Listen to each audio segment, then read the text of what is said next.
Transform your dreams into reality with the guarantee of assured placement and highest salary package. Admissions open at Francis Xavier Engineering College, the best institution situated in the heart of Tirunelveli.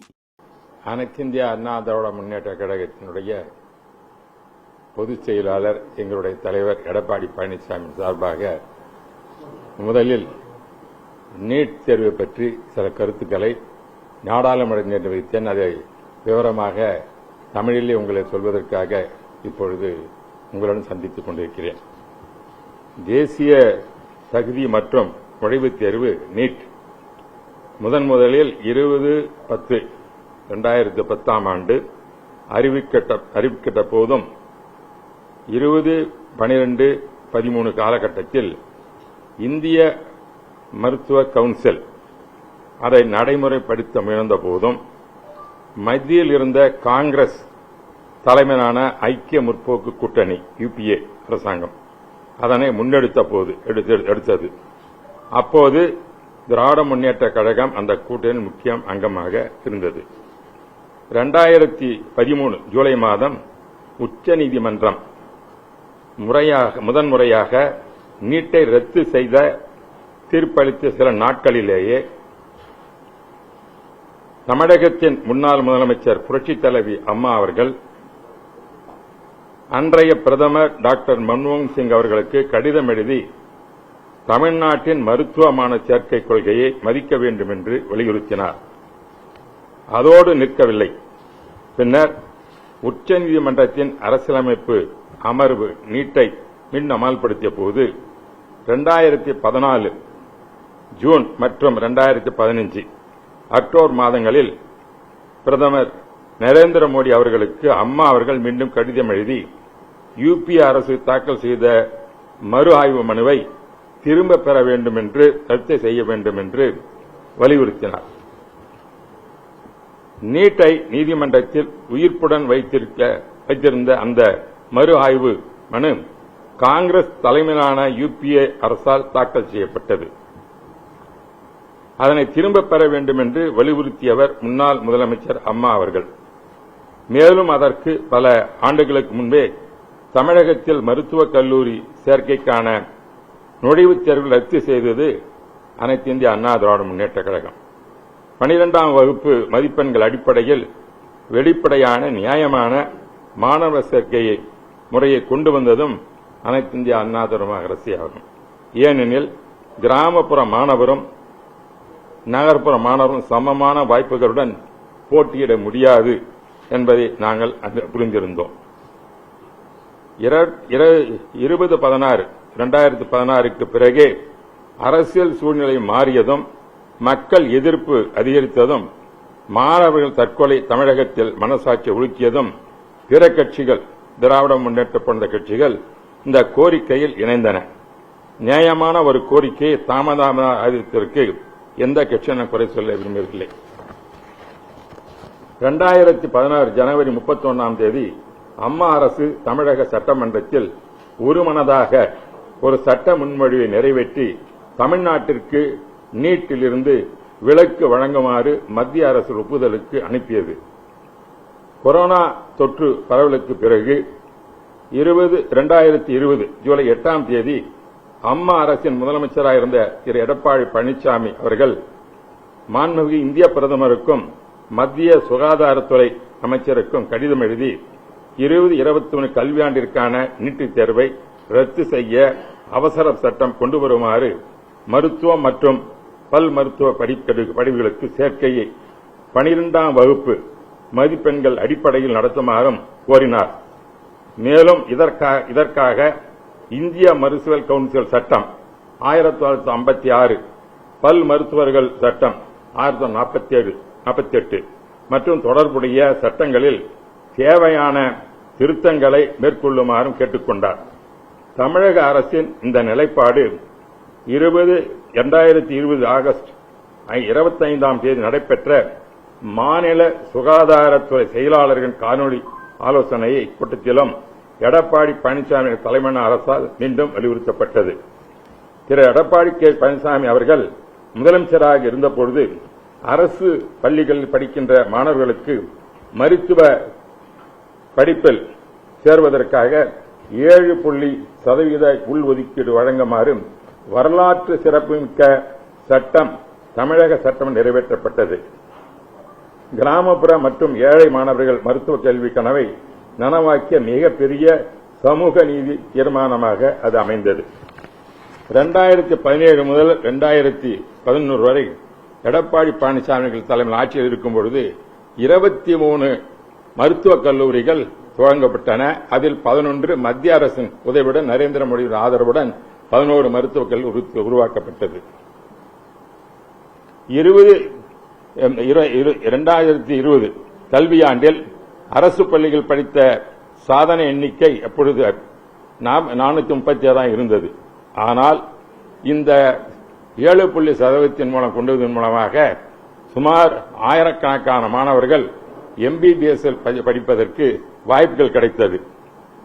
அதோடு எடப்பாடி அரசாங்கம் அறிவித்தபடி அந்த மாணவர் மருத்துவ கல்லூரியின் கட்டணத்தை அரசே ஏற்கும் என்ற திட்டம் இன்று வரை தொடர்கிறது. 2011 ஆண்டு திமுக ஆட்சி முடிந்த பொழுது தமிழகத்தில் 1945 மருத்துவ இடங்கள் இருந்தன.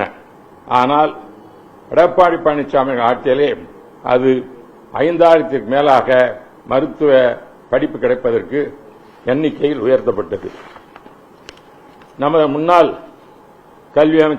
இந்தியாவினுடைய கல்வி அமைச்சர் தர்மேந்தர் பிரதான் அவர்கள் கல்வி மாஃபியாக்கள் மீது இந்த அரசு எந்த சமரசம் செய்யாது, ஒரு குழந்தையும் தனது கல்வியை உரிமை இழக்க அனுமதிக்காது என்று தெளிவாக கூறியிருந்தார். தட் இஸ் இங்கிலீஷில் சொல்லணும்னா, அவர் farmer Education Minister Sri Dharmendra Pradhan had made it clear that this government has no zero tolerance against the education mafias and will not allow a single child to be deprived of their rights என்பதை சொல்லியிருந்தார். நாடு முழுவதும் தனியார் பயிற்சி மையங்கள் கட்டுக்கடங்காமல் பெருகி வருவது மிகுந்த கவலை ஏற்படுத்துகிறது. இம்மையங்களில் பல மிக அதிக கட்டணங்களை வசூலித்து மாணவர்களுக்கும் பெற்றோருக்கும் கடுமையான பொருளாதார சுமையை ஏற்படுத்துகின்றன. தனியார் பயிற்சி மையங்கள் முற்றிலும் தடை செய்ய வேண்டும் என்பதுதான் அனைத்திந்திய அண்ணா திராவிட முன்னேற்றங்களுடைய கொள்கையாகும். ஏனெனில் அவைதான் கேள்வித்தாள் கசிவுகள், ஒழுங்கமைக்கப்பட்ட தேர்வு முறைகேடுகள் மற்றும் கல்வியின் வணிக வளாகமாக முக்கிய காரணிகள் ஒன்றாக மாறியுள்ளன என்பதை நான் மத்திய அரசிடம் பலவிதம் எடுத்து கூறியிருக்கின்றேன். ஆகவே இந்த கோச்சிங் சென்டர்ஸ் அபாய்ஸ் பண்றது மூலமாகத்தான் இந்த விடைத்தாள்கள், இந்த கேள்வித்தாள்கள் கசிவை தடுக்க முடியுமே ஒழிய நேற்று கொண்டு வந்த சட்டம் நல்லதாக இருந்தாலும் கூட அது முழுமையாக அதனால் செய்ய எந்த பலன் ஏற்படாது என்பது என்னுடைய கருத்தாக நான் கருதுகிறேன். காரணம், இந்த கோச்சிங் சென்டர்ஸ் பூராம அவங்க தான் கமர்ஷியல் பண்ணி இந்த கொஸ்டின்ஸ் லீக் அவுட் பண்றாங்க. இது குறித்து அதோடு அதிக மதிப்பெண் வாங்குவதற்கு அதை வெகுவாக உருவாக்குகிறார்கள். இந்த பயிற்சி மையங்கள் கலாச்சாரத்தை மற்றும் தீய விளைவு, குறிப்பாக 11, 12ஆம் வகுப்பில் பள்ளி கல்வியின் முக்கியத்துவம் படிப்பாக குறைந்து வருவதாகும். எல்லா ஸ்கூலும் பாத்தீங்கன்னா +1 போல பசங்களே இருக்கிறது இல்லை கிளாஸ்ல. எந்த இதிலும் போய் பாருங்க, எல்லாம் கோச்சிங் சென்டர்ஸ் தான் போறாங்க. அப்ப இன்றைய மத்திய அரசினுடைய எஜுகேஷன் பாலிசி 2020 மூலமாக பல சீர்திருத்தங்களை கொண்டு வருவது அரசு முன்வருகிறது, நரேந்திர மோடி அரசு. ஆனால் அதே நேரத்தில் இந்தியா முழுவதும், தமிழகத்தில் மட்டும் இந்தியா முழுவதும் +1, +2 படிக்கின்ற கல்வியில் படிக்கின்ற மாணவர்கள் கல்வி பள்ளிகளுக்கு செல்வதில்லை. எல்லோரும் கோச்சிங் சென்டருக்கு போறாங்க. அதனால ஸ்டாண்டர்ட் ஆஃப் எஜுகேஷன் போயிட்டு இருக்குது. ஆகவே ஒரு தொடக்கப்பள்ளியை தொடங்க வேண்டும் என்றால் அதற்கு அரசனுடைய அனுமதியை பெற வேண்டும். இந்த கோச்சிங் சென்டர்ஸ் எல்லாம் அது ஒரு எஜுகேஷன் இன்ஸ்டிடியூஷன் மாதிரி தான். ஏன்னா +1 பிறகு +2 பிறகு அவர்கள் BA, BSc, பிறகு இன்ஜினியரிங், MBBS, நர்சிங் மாதிரி போறாங்க. அதனால JEE எக்ஸாமினேஷன், நீட் எக்ஸாமினேஷன் இதெல்லாம் கொண்டு வருவதன் மூலமாக என்ன ஆகுதுன்னாக்க இது ஒரு கமர்ஷியலா போயிடுச்சு. அந்த அவர்களும் அதற்கு அடுத்ததாக போகும்பொழுது இந்த கோச்சிங் சென்டர்ஸும் ஒரு எஜுகேஷன், அதாவது கல்வி நிலையங்களாக இருக்கிறத வழிய அது ஒரு சாதாரண இது கிடையாது. IAS, IPS கொடுக்கிறது அந்த கோச்சிங் சென்டர் வேறு. இது இந்த மாதிரி சென்ட்ரல்ஸ் முழுவதும் குறிப்பாக ராஜஸ்தான் கோட்டால, பிறகு பீகார்ல, மகாராஷ்டிரால, உத்தரப்பிரதேசத்தில் இதை போற வட மாநிலங்கள் எங்கு போறோம் இது போன்ற பயிற்சிகள் உருவாக்கப்பட்டு அங்குதான் தேர்வுத்தாள் கசிவுகள் நடைபெறுகின்றன. இது சிபிஐக்கு தெரியும். சிபிஐக்கு நான் கூட பல கமிட்டிகள் எடுத்து கூறி உடன் நடவடிக்கை சொன்னார்கள். சிபிஐ இருந்து நடவடிக்கை எடுக்கிறது. ஆனால் அந்த முடிவு என்ன இதுவரை எங்களுக்கு தெரியாமல் இருக்கிறது. ஆகவே தான் நேற்று குறிப்பாக சொன்னேன், இந்த கோச்சிங் சென்டர்ஸ், இந்த பயிற்சி முகாம்களை முதலில் நீட்டுக்கு தேர்ப்பதை சட்டப்பூர்வமாக நீக்க வேண்டும், இதற்கு சட்டத்தை கொண்டு வர வேண்டும் என்று அனைத்து இந்திய அண்ணா திராவிட வழியில் வலியுறுத்தியிருக்கிறேன். அதோடு 2019 ஆண்டு நீட் விதை காங்கிரஸ் திமுக கூட்டணியால் விதைக்கப்பட்டது. 2013 ஆண்டு உச்சநீதிமன்றம் நீட்டை ரத்து செய்த பின்னரும் அதனை எதிர்த்து மறு ஆய்வு மனு தாக்கல் செய்து காங்கிரஸ் திமுக அரசு. அந்த காலத்தில் குலாம் நபி ஆசாத் அவர்கள் மத்திய சுகாதார அமைச்சராகவும் திமுகவை சேர்ந்த திரு காந்தி செல்வன் அவர்கள் மத்திய சுகாதார இணையமைச்சராக இருந்திருக்கிறார். 2013-14 காலகட்டத்தில் தமிழ்நாட்டின் இந்த கருத்தை தமிழக அரசின் மூலமாக இதற்கு மத்திய அரசுக்கு வலியுறுத்தியிருந்தால் இந்த பிரச்சனையே வந்திருக்காது. அதோடு மட்டுமல்ல, இத்தகைய இந்த அதை விதைத்தின் காரணமாகத்தான் இன்று இது போன்ற விபரீதங்கள் தமிழ்நாடு வந்து கொண்டிருக்கின்றன. சுமார் 26 குழந்தைகள், விலை மதிக்காத உயிர்களை நாம் தமிழர்கள் பறிகொடுத்திருக்கிறோம்.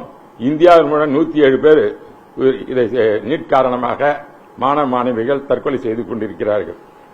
தமிழகத்தில் 12ஆம் வகுப்பில் சிறந்த மதிப்பெண் பெற்றிருந்தும் நீட் தேர்வில் பெற முடியாமல் சொன்னது போல 26 உயிர்களானது தமிழகத்தில் பறி கொடுத்திருக்கிறோம்.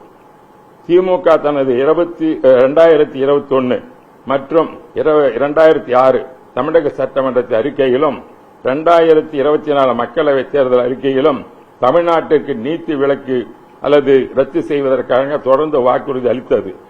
அதை அவர்கள் சட்டமாக ஏற்றியது எங்களுக்கு தெரியும். அது என்னானது என்று எங்களுக்கு தெரியவில்லை. தமிழகத்தின் முன்னாள் முதலமைச்சர் அவர்கள் நீட் தேர்வுக்கு எதிராக மாநிலம் முழுவதும் கையெழுத்து இயக்கத்தை உருவாக்கி 85 லட்சம் கையெழுத்துக்களை சேகரித்து குடியரசுத் தலைவரிடம் அளித்த கூறப்பட்டது. ஆனால் அதன் பின்னரும் எந்த மாற்றமும் ஏற்படவில்லை என்பதுதான் எங்களுக்கு தெரிந்த உண்மையாகும். இதில் பார்த்தீங்கன்னு சொல்றேன், இதுதான் மைல் ஸ்டோன். இந்த எப்படி நடந்ததுன்னா, இங்கிலீஷ் சொல்லணும்னாக்க, NEET was notified in 2010 2010 2012 NEET first proposed and notified by Medical Council of India MCI. May 2013 first NEET examination conducted. However, the Supreme Court quashed it in July 2013. Ruling MCI lacked authority to impose a unified test on all medical institutions. The UPA government filed a review petition against the judgment. This is the thing. On 28th April 2016. தேதி கொடுத்திருக்கிறேன். A fight judgment brought the NEET system in force and exemption was obtained. Madam 2014-17 exemption வாங்கியிருக்கிறாங்க. 2014-25 NEET temporary replace by All India Pre Medical Test அதை கொண்டு வந்துட்டாங்க CBSE கண்ட்ரோல்ல. 2014 Supreme Court reverse it 2000 ruling declared NEET the mandatory and sole entrance exam for all MBBS BDS admission covering both government and private colleges. 2017 NTA National Testing Center established as an autonomous body under the Societies Registration Act to conduct the NEET and other major national examination. 2019 onwards NTA takes over NEET from CBSE and also conducting JEE Main, UGC NET, CMTA and GPTA. Today, you know very well, 20 லட்சம் மாணவர்கள் பயிற்சி பெற்றார்கள், பயிற்சி தேர்வு எழுதினார்கள். இது முறைகேடு ஏற்பட்டது. அதன் காரணமாகத்தான் நாடாளுமன்றத்தில் விவாதத்துக்கு எடுக்கப்பட்டது. இதில் சொல்வதற்கு காரணம், அனைத்து இந்திய அண்ணா திராவிட பொறுத்தவரையில் நீட் தேர்வு வேண்டாம் என்பதுதான் எங்களுடைய அடிப்படை குறிக்கோள். அதைதான் விரிவாக சொல்வதற்காக நாடாளுமன்றத்தில் பேசினேன். சில இடையூறுகள் ஏற்பட்டன. அதை சரியாக சொல்வதற்காகத்தான் உங்களை அன்புடன் அழைத்தேன். நன்றி. தமிழ்நாடு பொறுத்தளவு திமுக, அதிமுக போன்ற முக்கியமான பெரிய கட்சிகள் எல்லாமே நீட் வேண்டாம் அப்படின்றத வலியுறுத்தாங்க. இப்போ 10 வருஷத்துக்கு முன்னாடி தமிழ்நாட்டில் நீட் வேண்டாம் அப்படின்ற ஒரு போராட்டம் தொடர்ந்து நடந்தது. 10 ஆண்டுகளுக்கு பிறகுதான் இப்போ தலைவர் டெல்லி வரைக்கும் அது வந்திருக்கு. ஆனாலும் நீங்க சொன்ன மாதிரி 126 மாணவர்கள் உயிர் போயிருக்கு. ஆனாலும் மத்திய அரசு அதுல கவனக்குறைவா இருந்து நீட் கண்டிப்பாக தேவை என்ற அடிப்படையில் தான் புதுசா ஒரு சட்டத்தை மசோதாவை கொண்டு வந்திருக்கிறாங்க மத்திய அரசு. இதுதான் நான் நேற்று நான் பேசும்போது வெளிப்படையாக அனைத்து இந்திய அண்ணா திராவிட கொள்கையான இந்த நீட் தேர்வு வேண்டாம் என்று வலியுறுத்தினேன். இது போன்ற சட்டங்கள் வருவதன் மூலமாக இந்த தேர்வு முறைகளையும் செய்து தடுத்துவிட முடியாது என்பதுதான் எங்களுடைய கருத்தும். அதற்கு நீட் தேர்வு தேவையில்லாத ஒன்று. காரணம், சுகாதாரத்துறை ஹெல்த் மினிஸ்ட்ரி ஸ்டேட் சப்ஜெக்ட். அந்தந்த ஸ்டேட் கவர்மெண்ட் தான் மெடிக்கல் காலேஜை கட்டுறாங்க, செலவு பண்ணாங்க. சென்ட்ரல் கவர்மெண்ட் கொஞ்சம் சப்சிடி கொடுக்குறாங்க. அது ஸ்டேட் சப்ஜெக்ட். அதே நேரத்தில் எஜுகேஷன் கன்கரண்ட் லிஸ்ட் இருக்குது, பொது வந்துருச்சு. அதுக்கு வந்ததுக்கு காரணம் இந்திரா காந்தி மாதிரி இது தன்னுடைய இந்த எமர்ஜென்சி பீரியட்ல அந்த சட்டத்தை கொண்டு வந்தாங்க. அதை சொன்னதுக்கு வரும்போது தான் எஜுகேஷன் கன்கரண்ட் லிஸ்ட் பண்ணாங்க. அந்த கன்கரண்ட் லிஸ்ட் இருக்கிறது மீண்டும் மாநில பட்டியலுக்கு மாற்ற வேண்டும் என்பதுதான் எல்லா கட்சிகளுடைய தமிழ்நாடு கல்வியினுடைய கொள்கையாக இருக்கிறது. அதை இந்த எப்படி அந்த அன்னைக்கே அது செஞ்சிருக்கலாம். ஏன்னா 18 வருஷம் திமுக மத்திய ஆட்சியில் இருந்தது, அதெல்லாம் விட்டுட்டாங்க. இப்ப அவங்களும் பேசுறாங்க, நாங்களும் ஒரு ஆண்டு காலம் இருந்தோம், இல்லைன்னு சொல்லல. அப்பொழுது எல்லாம் வலியுறுத்தணும். ஆகவே இந்த கல்வியானது கன்கரண்ட் லிஸ்ட் இருந்து ஸ்டேட் சப்ஜெக்ட் வந்தாதான் இந்த நீட் எக்ஸாமை தடுக்க முடியும் என்பது என்னுடைய கருத்தாக இருக்கிறது. நான் சுப்ரீம் கோர்ட்ல எதுனாலும் சொல்லலாம், அதனுடைய சட்டத்தை அவர்களுடைய தீர்ப்பை மதிக்க வேண்டியதுதான். அதற்காக மாணவர்களை உயிர் பலி கொடுவது சரியான முறையல்ல. இது இந்த நீட் எக்ஸாம் ஒரு அநீதியானதுதான் என்பதனுடைய எனக்கு கருத்து. அதை தான் நேற்று வலியுறுத்தி பேசியிருக்கிறோம். அது மற்ற கட்சிகளும் திமுக பேசினாங்க, இல்லைன்னு சொல்லல. ஆனா இது நான் வெளிப்படையாக பேசுவதற்கு காரணம் ஒரு இந்த சரித்திரபூர்வமாக என்ன நடந்தது என்பதை விளக்குவதற்காகத்தான் அனைத்து இந்திய அண்ணா திராவிட முன்னேற்றம் ஒவ்வொரு காலகட்டத்திலும் புரட்சித் தலைவர் அம்மா அவர்களும் எடப்பாடி பழனிசாமி பல்வேறு முயற்சிகளை எடுத்து மாணவர்களுக்காக சில வாதாடி இருப்பதை தான் உங்களுக்கு குறிப்பாக சொல்வதற்கு நான் இங்க வந்தேன். மத்திய அரசு கொண்டு வந்திருக்கிற அந்த மசோதா சட்டம் நீட்ல நடைபெறுகிற அந்த முறைகேடை தடுப்பதற்கு சரியாக இருக்காது அப்படின்றத தம்பிதுரை இல்ல, அது சரியான இருக்காதுன்னு சொல்றது இல்ல, ஒரு முயற்சி தான். நான் தம்பிதுரை கருத்து இல்ல, ஒரு சட்டம் ஒரு நல்ல இதுக்கு தான் கொண்டு வந்திருக்கிறாங்க, நான் மறுக்கல. அதன் மூலமாக முழுமையாக இந்த முறைகேடுகளை தடுத்துவிட முடியாது என்பது என்னுடைய கருத்து. அதற்கு காரணம் கோச்சிங் சென்டர்ஸ். அதை ஒழிப்பதற்காக சட்டத்தை கொண்டு வருவதன் மூலமாகத்தான் கோச்சிங் ஒழிக்க வேண்டும்.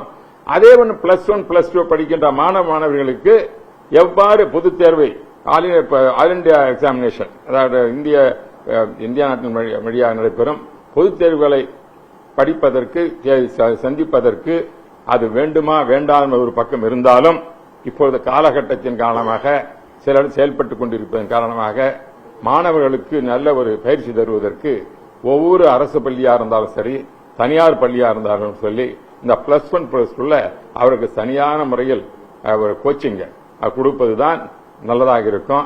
அதற்காக தனியாக பணத்தை வசூல் செய்யக்கூடாது, அதற்காக ஸ்பெஷல் ஃபீஸ் எல்லாம் போடக்கூடாது. அப்படி செய்வதன் மூலமாக மத்திய அரசும் மாநில அரசும் எல்லா பள்ளிகளுக்கும் அவர்கள் உத்தரவிட வேண்டும். இந்த மாதிரி கோச்சிங் சென்டர்ஸ் கம்ப்ளீட்டா அபாலிஷ் பண்ணணும். அதுல என்னன்னா +1 முடிஞ்ச பிறகு நான் +2 முடிஞ்சதுமே நாம் டிகிரிக்கு போறோம். ஆனா இங்க என்ன நடக்குதுன்னாக்க, இப்ப நீட் எக்ஸாம்ல பண்றது 3 வருஷம் கொடுக்கறாங்க. 3 வருஷம் ஆப்ஷன்ல இந்த முறை 400 மார்க் எடுப்பாங்க, கிடைக்காது. அடுத்த முறை எழுதும்போது 600 மார்க் வாங்குவாங்க, பிறகு 650 வாங்குவாங்க. ஆனா முதல் அட்டம் எழுதுறோம் 620 வாங்கினாக்க, மூணாவது அட்டம் வாங்கினா 650 தான் கிடைக்கும். ஆகவே +2ன்றது +3 +4 இப்படியா போகுது. ஆகவே இது மாணவர்களுக்கு செய்கிற ஒரு அநீதியாகும் நீட் எக்ஸாமினேஷன். ஆகவே நான் கூட மாநில அமைச்சராக கல்வித்துறையில் அம்மா அவர்கள் ஆட்சியில் இருக்கும் பொழுது இந்த எம்பிபிஎஸ்க்கு பார்க்கும்போது இந்த இம்ப்ரூவ்மெண்ட் மார்க்ஸ் ஒன்று கொடுத்தாங்க. சில +2 முடிஞ்சதுமே இம்ப்ரூவ்மெண்ட் மார்க்ஸ் போட்டு அந்த மார்க் எடுத்தாங்க. அந்த +2 முடிச்சவங்க லோ மார்க் இருந்தா மீண்டும் அதை இந்த நாமக்கல் போன்ற இடங்களில் கோச்சிங் சென்டருக்கு போய் படிச்சு +2ல அதிக மார்க் 3rd அட்டெம்ப்ட் வாங்கி மாணவர்கள் கிடைச்சது. அப்ப எடுத்து பார்க்கும் பொழுது 57% மாணவர்கள் எம்பிபிஎஸ் கிடைச்சவங்க யாருனாக்க இம்ப்ரூவ்மெண்ட் மார்க் வாங்கினவங்க தான். ரெகுலரா இது பண்ண 43% தான். அப்பொழுதுதான் மத்திய அமைச்சராக நான் மாநில அமைச்சராக இருக்கும் பொழுது அம்மாவோட கல்லூரித்து அந்த இம்ப்ரூவ்மெண்ட் மார்க் எடுக்கக்கூடாதுன்னு அந்த தமிழகத்திலே நாம் அதை அபாலிஷ் செஞ்சிட்டோம். அதனால தமிழகத்தை பொறுத்தவரையில் +2 மார்க்கை வைத்துத்தான் நாம் மாணவர்களுக்கு எந்த உயர்கல்வியிலும் இடம் தருவதற்கு முயற்சி செய்ய வேண்டும். இது போன்ற அகில இந்திய தேர்வுகளானது நம்முடைய மாணவர்களுக்கு பாதிப்பு, தமிழ்நாட்டுக்கு மட்டுமல்ல எல்லா மாநிலங்களுக்கும் ஒரு பாதிப்பை தரும். காரணம் நான் சொல்வது போல ஹெல்த் மினிஸ்ட்ரி, சுகாதாரத்துறை மாநில அரசு பட்டியலில் இருக்கிறது. அவர்கள் தான் மருத்துவக் கல்லூரி நடத்துகிறார்கள். அந்த மருத்துவக் கல்லூரி நடத்துவது மட்டும் அதுக்கு வேண்டிய முழு செலவையும் அந்த மாநில அரசுகள் ஏற்றுக்கொள்கின்றன. ஆகவே மத்திய அரசு தலையிட்டு இது போன்று செய்வது அவர்கள் பரிசீலனை செய்ய வேண்டும் என்பதுதான் என்னுடைய கருத்தாக சொல்கிறேன். Transform your dreams into reality with the guarantee of assured placement and highest salary package. Admissions open at Francis Xavier Engineering College, the best institution situated in the heart of Tirunelveli.